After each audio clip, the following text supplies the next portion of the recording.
जय श्री राम, जय बालाजी महाराज। दोस्तों, आज का वीडियो बहुत इंपॉर्टेंट है, स्पेशली उन लोगों के लिए जो साधना मार्ग में जाने की सोच रहे हैं या ऑलरेडी साधना कर रहे हैं, लेकिन जिन्हें समझ नहीं आ रहा कि उनका प्रोसेस स्लो क्यों है। दोस्तों, सच बोलो तो बिगिनर्स जो हैं वह अपने साधना में कुछ ऐसे कॉमन मिस्टेक्स करते हैं जिन्हें उसका बेनिफिट नहीं मिलता। तो ये वीडियो आपके लिए परफेक्ट है, जिससे कि आप सही तरीके से साधना कर सकें। दोस्तों, इस वीडियो में मैं बात करने वाला हूँ आज साधना में होने वाली कुछ गलतियों के बारे में और कैसे आप उन गलतियों को अवॉइड कर सकते हैं सेफ तरीके से, प्रैक्टिकल तरीके से और रियल लाइफ वे में। सबसे पहली और सबसे बड़ी गलती दोस्तों, साधना को परफॉर्मेंस बनना। दोस्तों, कई लोग साधना में इस माइंडसेट के साथ में आते हैं कि उन्हें फर्स्ट डे से ही कुछ फील होने लगे, फर्स्ट डे से ही उन्हें एक्सपीरियंस होने लगे, फर्स्ट डे से उन्हें चमत्कार दिखने लगे। लेकिन दोस्तों, साधना कोई शो नहीं है, साधना कोई कॉम्पिटिशन नहीं है, ये एक इनर प्रोसेस है। हर दिन अगर आप रिजल्ट के पीछे जाओगे तो आपके माइंड पे सिर्फ प्रेशर क्रिएट होगा। साधना काम है आपके अंदर धीरे धीरे क्लीननेस लाना, आपको स्टेबलाइज करना, आपको इनर स्ट्रॉन्ग करना। तो हर दिन रिजल्ट चेक करने के बजाय आपको अवॉइड करना है, रिजल्ट्स के पीछे नहीं भागना, और आपको जो प्रोसेस है उसके साथ आपको बस सिंसियर रहना है। दोस्तों, दूसरी कॉमन मिस्टेक, कंसिस्टेंसी की जगह इंटेंसिटी फोकस करना। कई बार लोग एक दिन बैठ के 2 घंटे 3 घंटे मंत्र जप कर लेंगे, ध्यान कर लेंगे, लेकिन अगले 5 दिन तक वह कुछ नहीं करते। फिर वो कहते हैं कि हमारी साधना चल रही है। दोस्तों, साधना के अंदर कंसिस्टेंसी बहुत ज़रूरी है। बॉडी और माइंड को कंसिस्टेंसी की हैबिट होती है, और आप भले 5-10 मिनट निकाल लीजिए, 10 मिनट या 5 मिनट जो भी आप निकाल सकते हैं, 1 घंटा निकाल सकते हैं, लेकिन अगर आप सच में चाहते हैं कि आपकी साधना सक्सेसफुल हो, साधना का आपको बेनिफिट मिले, तो आप रोज़ एक फिक्स टाइम चूज़ कीजिए। अगर 10 मिनट निकाल सकते हैं 10 मिनट निकाल लीजिए, लेकिन एक फिक्स टाइम चूज़ कीजिए और उस फिक्स टाइम पे बैठ के आप मंत्र जप या ध्यान जो भी आप करना चाहें वह आप कर सकते हैं। तीसरी कॉमन मिस्टेक, बिना प्रिपरेशन के बैठ जाना। दोस्तों, कई लोग मोबाइल साइड में रख के सीधा बैठ जाते हैं, या उनका जो ध्यान है वह भटक रहा होता है, ठीक है, और उनका जो बॉडी है वो रेस्टलेस होती है। उनकी बॉडी वो रात को सोते नहीं है, रात को 12-3 बजे सोएंगे और सुबह उठ के बैठ जाएंगे साधना करने। दोस्तों, अ, आपको कुछ चीज़ें अवॉइड करनी होती हैं साधना में, और ये बहुत ज़रूरी है। इसको आप जैसे आप साधना में बैठें तो आपको करना ये चाहिए कि आपका जो मोबाइल है उसको आप साइलेंट कर दें।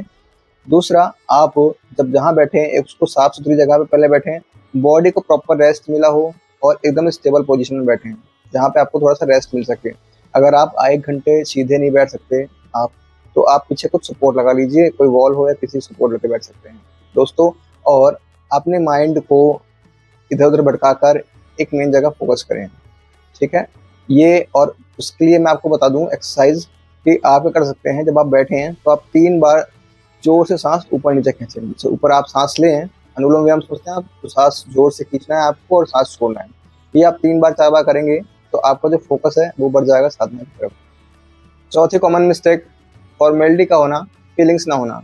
कई लोग सारी रिचुअल फॉलो करेंगे बट अंदर से कंप्लीटली डिस्कनेक्टेड होते हैं। वर्ड काउंट हो रहा है, वर्ड्स बोल रहे हैं, लेकिन प्रेजेंस मिसिंग है। दोस्तों, साधना कोई फॉर्मेलिटी नहीं है, ये अवेयरनेस है। अगर आप सही तरीके से वर्ड्स नहीं बोलेंगे, आप सही तरीके वर्ड्स को, मंत्रों को फील नहीं करेंगे, तो एनर्जी वीक हो जाएगी। इससे बचना कैसे होगा? दोस्तों, जब भी आप मंत्र बोलें तो आपका ध्यान मंत्रों के ऊपर होना चाहिए। क्या मैं मंत्र सही बोल रहा हूँ? दूसरा, आपका ध्यान आपकी सांसों के ऊपर होना चाहिए। आपके सांसों के साथ आपके मंत्र चलने चाहिए। और इसका सबसे बेस्ट तरीका ये है कि आप मौन होके मंत्र जाप करें। अगर आप मंत्र जाप कर रहे हैं तो मौन होके मन में, मानसिक बोलते हैं इसको। उपांशु होता है जब आप फोटो खिलाते हैं, समझे, आप फोटो को यूँ कर रहे हैं तो आप फोटो को हिला रहे हैं, तो आप ये उपांशु होगा। और वाचिक तो आप जानते ही हैं, जैसे मैं मुंह से बोल रहा हूँ राम राम राम, तो ये मुंह से चल रहा है, ठीक है। लेकिन आपको मानसिक करना है।